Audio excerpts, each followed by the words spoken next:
Let me highlight you and I'll introduce Corey Aldridge.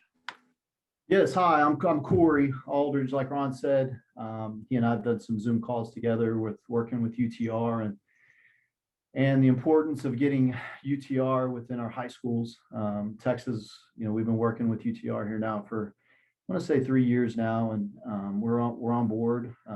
We've got about 1,000 schools here in Texas that are on board utilizing the system. And then Ron, like Ron said, he and I had the opportunity to get to know one another through a Zoom call. Imagine that. So, he reached out to me. I know that you guys are looking at doing something similar to what we do here in Texas. Kind of the format that what we do. We have in Texas, we have fall and spring seasons.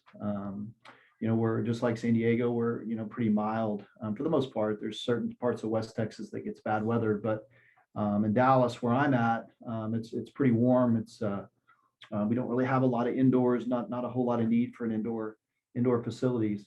But in the fall, we do team tennis. Team tennis is kind of pretty similar to what you guys experience with boys and girls separately.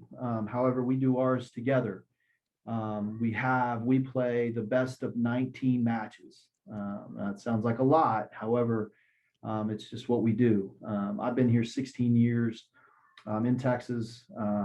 Moved here after college. Had a buddy that I played doubles with in college. I had a position down here, moved down here, and since I've been here, this is all I've known. Very, very different from where I'm from. However, I love it. The dynamic of having boys and girls together, I know is a concern for others, but here that's all we know. And sometimes when I'm around our swim coach or football coach or volleyball coach or whoever, they don't understand the dynamics that we do. Luckily I have an assistant coach that's a female, and she helps me out tremendously as far as dealing with the girls. But it's really a cool dynamic that we share, every day in practice to the matches to just the everyday life, the parties and things that we do as well. So the fall is kind of our team tennis, and then the spring is more the individual season for us. That's what we're in right now. Anyway, I'll tell you a little bit about what we do. We compete the best of 19 matches in the team. We have we start off with doubles normally. We run 3 boys doubles, 3 girls doubles, a mixed. So that's 7 doubles matches, 6 boys singles and 6 girls singles. And so that's a total of 19. So whoever wins that 10th match is deemed the winner. Of those 19. So that's kind of what we do in the fall. And then we advance, obviously, if we win, we advance as a team, boys and girls together. That's the fall. Spring, we're in now, kids will enter in tournaments, playoffs in one of 3 divisions: singles, boys singles or girls singles, doubles, boys doubles or girls doubles, or mixed doubles. And so that's what we do in the spring. So Ron, what are some of the questions that you may have for me? How many kids in your program? How many teams and levels? You have varsity, JV, freshman, novice. Talk about your team makeup. Sure, you can see right here. Here's my ladder. That's my ladder. That's my Bible that I go through every day. There's 87 names there. I have 3 teams. I have a varsity, JV, and JV2.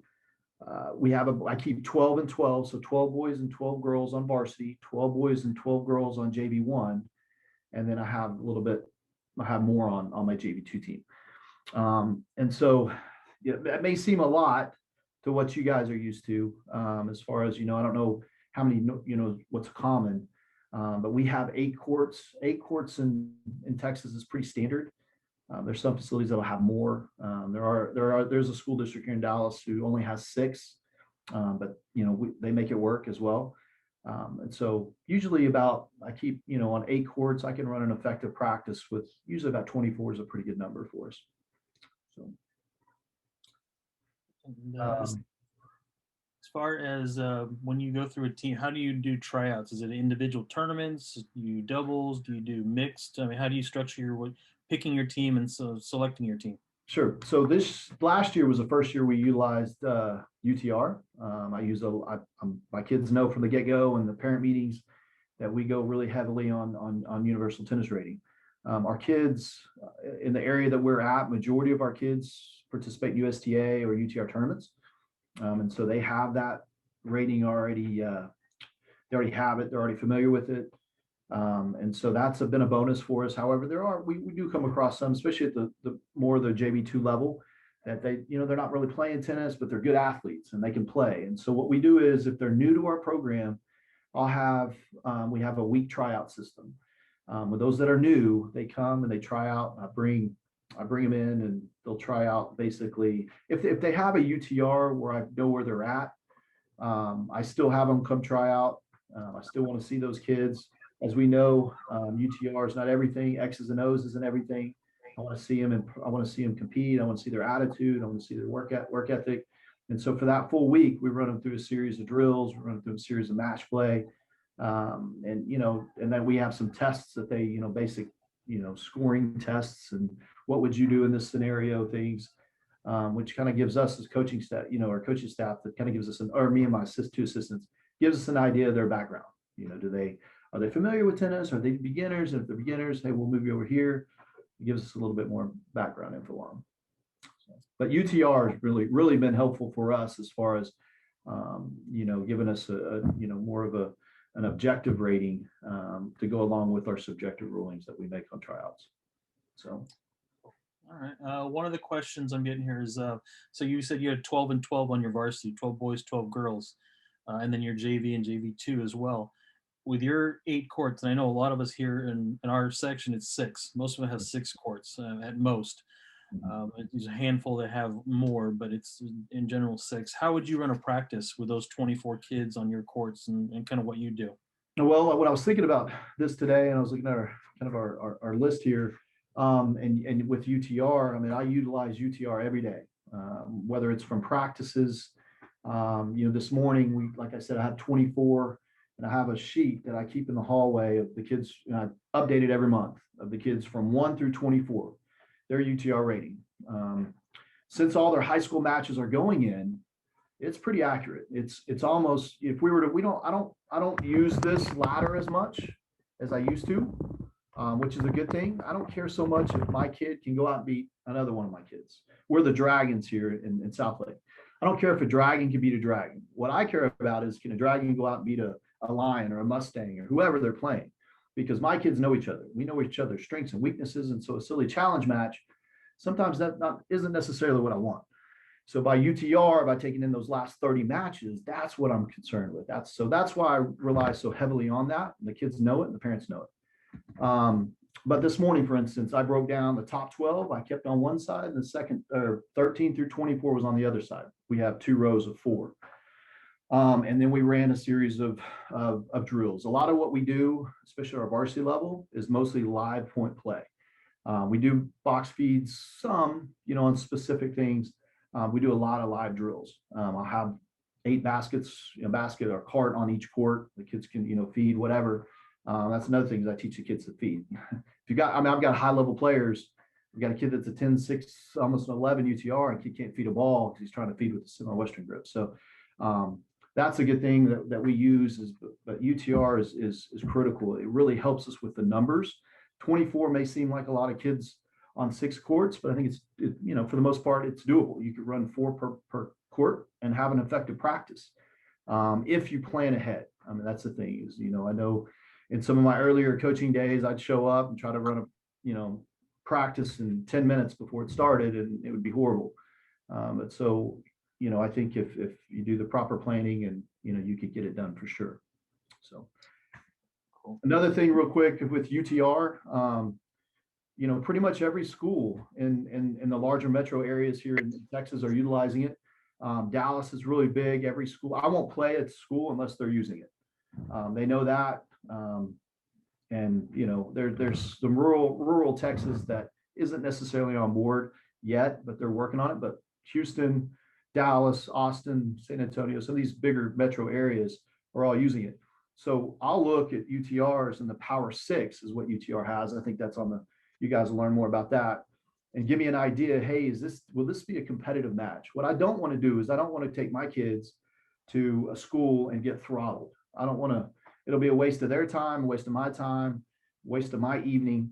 And so by using UTR and the Power Six, they give me an idea. Okay, we match up with this team. This might be good for us. And so that's a good thing. We're now seeding. I mean, we seed all our district, regional, state tournaments not there yet, but district and regional are seeding based off UTR. Makes our seeding meetings, as you guys know, seeding meetings is a pain sometimes. But with UTR, it's pretty much objective. Singles, especially doubles, is not so much. But seeding meetings are over in a heartbeat.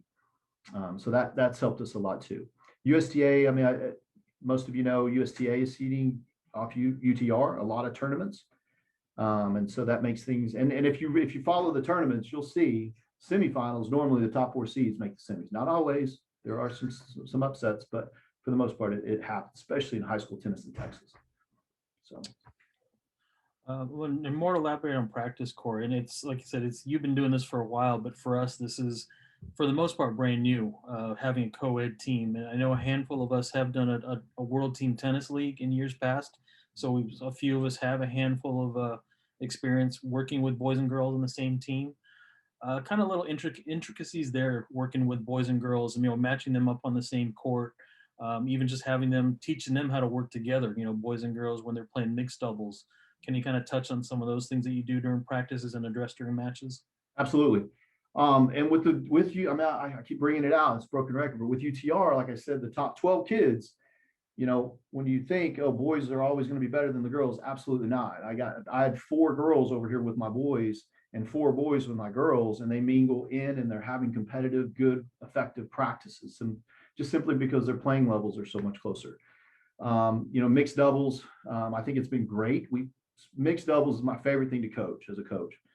And I think it's actually the best thing for boys to be better doubles players and girls to be better girls doubles players. If you play a well-coached mixed team, 75% of the balls that we get, I'm going at the girl or whoever the weaker player is. I want to be politically correct, which means that weaker player, which a lot of times happens to be the female, she has to be steady. She has to learn to hit a heavier ball and be ready. And then that boy, he needs to be extra aggressive to go get some of those balls, because if not, chances of winning the points are going to go down. And so some of my best boys doubles players that we've had come out of our high school here, or girls doubles players, have been effective and learned how to play by playing mixed doubles. So it's really a cool dynamic. I know another concern that Ron had mentioned was some coaches were concerned with just having boys and girls together.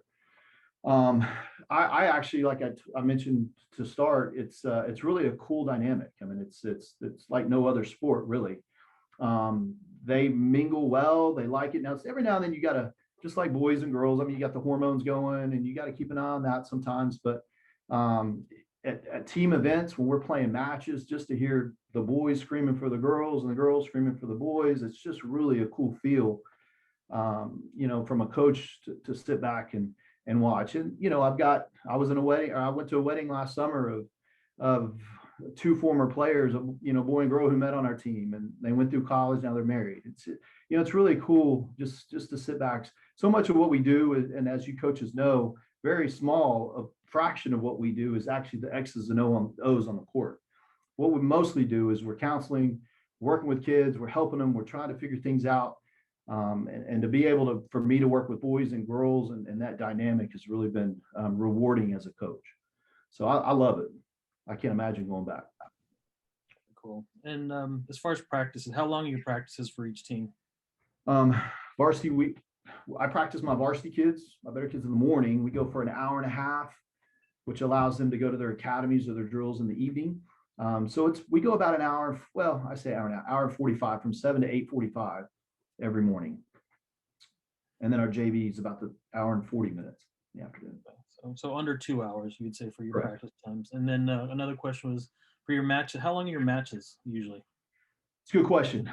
With 19 matches on 8 courts, we've shortened the format here about 5 years ago here in Texas. We used to play regular scoring, play off the third. I think that's been shot down for the most part. pretty much everywhere. We play a super tiebreaker for the third, and we've gone a lot more to no ad scoring, which shortens the match time. You know, in a competitive 10-9 match, so remember we play 19 matches. So if it's 9-all, it goes down to that 10th match. Some of those match times can go down to 4.5 hours. I mean, it's, you know, sometimes we try to start matches here after school, 4:30, 4:30, you know, and they'll go into the night. So, but some of them are a lot quicker. If it's 10-0, it's, you know, 2.5 hours, 2 hours. Yeah. And do you stop? So say if you got to a 10-0, do you stop at that point? It depends on the coach. If it's a very competitive team that we're playing, which most of the time I want to get those, even though we might have won the match or might have lost the match, I want to try to get those kids experience and get match play for them. So most of the time we'll continue. Playoffs come at 10, we pull. We're done. Okay. All right. Now I know there's a lot of questions in the chat about this. Now, in the time of COVID, how are you handling that? What things do you have to do COVID-wise to screen or check temperature check, or if somebody draws a positive, what is your experience this year dealing with COVID in your team? What we do here in our school district is the kids have to fill out, they have a QR code. It's a Google form that they go in and they have to fill out every single morning before practice, how they're feeling, you know, whatever. And then they have to have masks on until they're actually on the playing surface. When they're on the playing surface, they can take it down, but they have to continue to social distance. Here in Texas might, you know, compared to other places might be a little different. But they, you know, coaches, we have them on all the time. Sometimes when I'm barking out, yelling on 8 courts, it's tough to yell at them. But as you know, that's one of the rules that we follow. We do our best. We adjust. We sanitize the tennis balls, all the baskets when they come in. We spray them down. I have 2 team managers, which are extremely helpful. Usually those team managers are kids who didn't make the team, who wants to be on varsity, but maybe they didn't quite have it.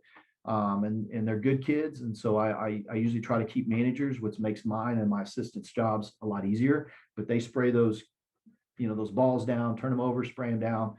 We spray the surfaces down where they sit, the benches. We do that every morning. And so we do our best to try to keep as many people safe as possible. Oh, and then as far as match days before they step on, so every morning when they get here, they've got to do the temperature thing. We actually have this gun temperature thing. We have to go through each and every one of the kids, make sure that they have less than 100-degree temperature. That's on match days. All right, and then as far as spray, I mean, is it just Lysol you're spraying down, or there's something the school provides to your team? Yes, they have. We have hospital, whatever it is, supposedly it's hospital grade disinfectant. So I mean, our director of facilities came from the hospital world, and so he supposedly knows the best stuff, and they supply it for us. So we're fortunate when it comes to that. And do you have spectators at your matches? We do. That is allowed. However, they're supposed to social distance. I send out, you know, majority of the time, 99% of them are parents. And I communicate with my parents. I communicate with the opposing coach to communicate with his parents. You know, hey, this is our district's rules. You know, parents have to social distance. They have to have their mask on. No exceptions. So, and then they do. And we've spread some of our bleachers out. We had them closed, and we've got them spread out to try to keep people safe as much as possible. Cool. And as far as I know, one thing we do here at team introductions, that same thing with COVID now. How do you handle, you know, introduction of teams, lineups, things like that? How do you guys do that now? Well, we don't, it's not really a standard practice here. I know what you're talking about in college. There was always a team announcement. You go out and shake their hands and then go to the courts. We don't do that here in Texas, which is kind of unfortunate. I think it's kind of a cool thing. We meet as a team. And when we meet as a team, they do their cheer. They got to have their masks on, you know, and kids are going to be kids. They're going to take it down and forget and all that. You're on them as a coach. I mean, that's our responsibility. I've actually, you know, to start the season earlier in the fall, I had to run kids every single day because they're forgetting their masks or taking it off, whatever. But now, for the most part, they're they've got it down, and I think majority of the kids out there will as well. But we just got to stay on them. But they do their team cheer. Everything's the same with their masks. The regulations here, as long as if the kids, kids are going to come in contact. They're doubles teams. We don't shake hands after the match. We tap rackets. We cross on the other side of the net post. Team cheers, they don't get together in a huddle and do all their thing. We have one, but they're spread out, they just scream their cheer as opposed to get together like previous years that we've done. We just try to be conscious of that, of just keeping kids out of the groups. Bus rides to and from. I don't really care for this because I like to have my kids together. I like to have, however, I understand. But our districts actually says if parents want to take their kids to and from the matches, they can this year. And we've got about 50% of our parents have taken kids to and from. Bus kids that are on the bus, we've got to keep them apart from one another. We have had, because we're in person, about 50% of our enrollment here in our district is in person.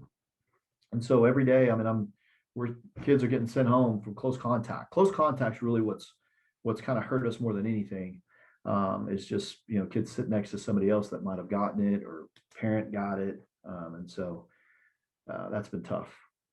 But have you had any outbreaks where you had to, say if somebody on your team did test positive and come down with it? Is there a procedure for I've had 2 kids on my varsity team that have tested positive. However, our school nurses, everybody has come out, and we don't allow kids in locker rooms unless they're in person and they're spread out. Nobody within Tarrant County where I'm at, CDC guideline says that you have to be within 6 feet of somebody for 15 minutes. Well, as tennis coaches, nobody's within 6 feet for more than 15 minutes. We're out moving around, we're running, we're jumping, whatever. We may come in contact with somebody by bumping into them or whatever on the court. However, we're not really within, now if they're sitting in an English class next to somebody, they're in there for 90 minutes or 65 minutes or whatever, then they're deemed close contact. They've got to go home. But as far as those 2 kids that we've had that have tested positive, have gotten it from a family member. And luckily, we don't have any close contact tracing within our tennis program because nobody's within the same area longer than a minute or 2, if that. So. All right. Perfect. I haven't been keeping up with the chat, so I'm glad you are. No, I've got it. Yeah, it's a lot of the questions, guys, coaches. Some of the questions I'm kind of filtering. I'll answer them myself because it's more about our section and how we're doing things. If there are any questions more for Corey in terms of co-ed and things like that, practices, types of drills, then this is a good time to pick Corey's brain as he's been going through this for quite a number of years. So I think with coaches with that. Yeah, Ron, and if you want to share, my email information or whatever, if anybody has questions, by no means do I know everything or whatever. I'd love to help anybody if I can, and if I can't figure it out, I'll try to find an answer for you, or I maybe learn from you guys. Who knows? No, I appreciate that. I'm getting close to that half hour for you that I promised that we're trying to keep you under. One question on UTRs in your experience now dealing with boys and girls.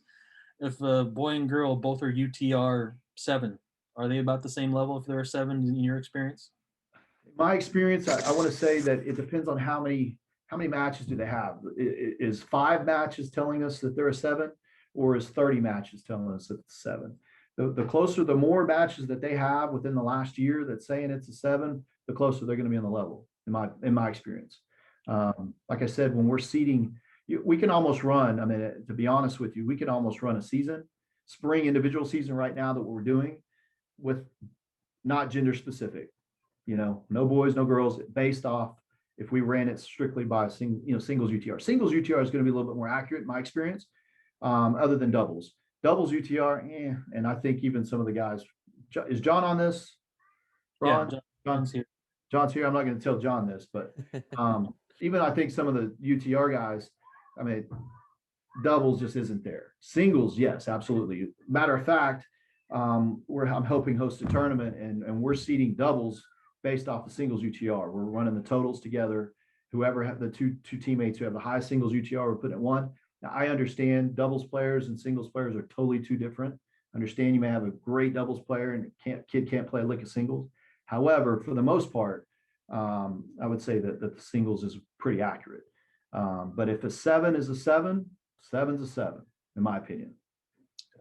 And in those practices too. And what would you say in varsity? What's your range of UTR, lowest to highest? What's your lowest UTR versus your highest UTR? Varsity, I would say my lowest probably be my girl. She's a 6'4", and then my highest is a 10'7", 10'6'5".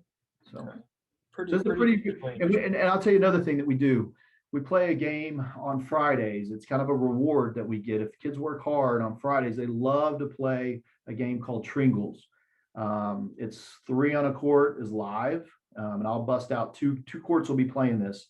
So I'll break it down. Usually, what is that? 6. So 6 kids per team, and I break it down as even as possible. Strongest player on court, on one team, the weakest players on his team. So my strongest boy is going to be hitting the ball against that weakest player. And they love it. They enjoy it. It's fun. Like I said, it's a carrot that I hold out there every week. If we do what we're supposed to, that I reward them with playing 30 minutes of Tringles because it's fun and it's just a fun dynamic. The coaches love it too. We love feeding it, love playing it. Yeah, just examples like that. Because in our conference, we're going to have teams that have anywhere from a 1 up to possibly even a 9 or a 10. There may be some teams that have that kind of range. Mm-hmm. So I think one of the challenges our coaches are going to have are being able to, and this is where UTR, you're right, UTR can come in handy if you have a good idea where they fall. You can kind of segment this group as a 1 through maybe a 5 or 6, and these are your 6 and above. So I think as a coach's tool, I think that would be handy as well, and just kind of something what you talked about as well, how you break down your kids. Yeah, another thing too, Ron, I'd like to add real quick, and I'll get off this and let you guys do your thing. With if some schools might be in an area where you have very competitive players, and I know one of the misconceptions out there with parents and people that may not necessarily know the UTR algorithm is that if my kid plays high school tennis, it's going to bring my rating down. I've actually got a couple of kids that are on my team now simply because all our matches are in. So it's just worked the opposite. So if as a coach, if I do my due diligence and I play that my top number 1 boy against players that I don't know, if I play a team in district that I know they're not going to have a competitive match, I'm not going to play. I'm going to pull out my top 5 boys and pull that up because I'm paying attention to UTRs. That way, it's a little bit more competitive match. And those top 5 boys, I'm going to play against another school over here where they're going to have those competitive. It's going to be fun. Nobody likes to go out and win 0-0. Nobody likes to get beat 0-0. It's a waste of time. But if we as coaches do our due diligence and we do our homework, we can get those kids and we can get those kids walking the halls that may not be playing. We get them our team playing high school tennis. And that's what we want. We want the integrity and the level of play in high school tennis to get better. So that's kind of what I'll get off my soapbox there. So. No, I appreciate that. And, for some of our coaches too, we've heard that argument of, high school tennis hurts my UTR. What's your answer to those those tournament players that are afraid, or those families that are afraid to play high school tennis because of that? Well, if they're doing what they're supposed to be doing, if they're a true 8 and they go out there and they play a 7 and they beat that 7 the way they're supposed to, their UTR may go up. If it doesn't, then they're not a true 8. That's what I tell parents. So, and if that's the thing, one of the things on UTR, if you notice on a kid's page, if you see walkover, that walkover is they're dodging matches. And that's the last thing a college coach is going to want, is they're not going to want kids who are going to dodge match, not play the backdraw of a tournament simply because they don't want their UTR to hurt. So, it's relative. What are they really wanting? I mean, are they wanting to get a college scholarship? If they want to get a college scholarship and they feel like they're too good for high school tennis, I don't want them anyway. So, but I do think that I can help them and I can make them a better player simply by doing what I'm supposed to do as a coach and putting effort and putting some time into trying to get them good matches. Cool. And on the opposite end too, how do you recruit, get some players from other sports or out of your school to come out to the tennis courts and, is in UTR kind of entice them again, kind of give them, hey, I'm actually, at this level and can do this. I mean, have you seen that effect as well? Yes, we run it all the way through my JV2. My bottom kid has a UTR. It's really low, but he's got one. And I challenge him, and I have now. I haven't met with them yet, but I try to have player meetings twice a year where I sit them down right here in this seat right here, and I challenge them. Hey, you're a 1.2. In 3 months, I want to get that up to a 1.5. Let's see what we can do. And with my JV2, I'm running those challenge matches through UTR. Now it's not verified, but they actually have, because they're not playing USTA. I mean, they're enjoying tennis. They're not putting in the time. They're not going to drill. They just like enjoy being at school and playing every now and then. However, by running and giving them a regular UTR rating, and if you're not familiar with that, maybe Jonathan might be able to help you with that. But there's two ratings. The verified is really what the better players are going to want. USTA, UTR tournaments are going to contribute to that. A regular, just a UTR rating, I can go play best friend on the neighborhood courts and get a rating and put that in. Does that make sense? But anyway, they've got one, and they really kind of take an ownership of that. And me as a coach, I can go to my profile and I can monitor that. Well, he was a 1.5 last month. Now he's down to 1.2. What's the deal? I can say, hey, is he progressing or is he regressing? And if he's regressing, what's up? So it's the kids really like it. And to be honest with you, sometimes it kind of works against me because they're so focused on that dang thing, and every day it may change just a tad. So I have to educate them. It's kind of like trying to lose weight. We're always trying to lose weight, but if we get on the scale every single day, we're not going to see progress. So I tell them to just kind of chill out some. But it's, for the most part, it's been great for even that beginner. If that was the question, I don't know if I answered that. Yeah, no, that's perfect. Perfect. So thank you. As far as questions in particular for you, Corey, nothing. Yeah, some people have asked about that Tringles, and if you have something you can share, is how to do that drill. I think some of the coaches would love to see that and how you can do that. You can share, email that to me, and I can share that with the coaches here. Sure, I get that too. Yeah. Other than that, I think we're pretty much covered. I appreciate again the time you put in and doing this, and wish you success in your tournament season over there, and hope we can get through, and hopefully we can join you in doing that as well sometime in the future. Other than that, again, Corey, thank you for taking the time out and being here and really sharing this information. We look to share with you hopefully our successes too. And with that said, like I said, coaches that are on here, just send me if there's anything else. I'll share Corey's email in the chat and send it to you as well in case you have to ask him questions. But with that said, Corey, thank you very much. Absolutely. Thank you, Ron. Appreciate it. Good luck, guys. It's been an honor. Take care.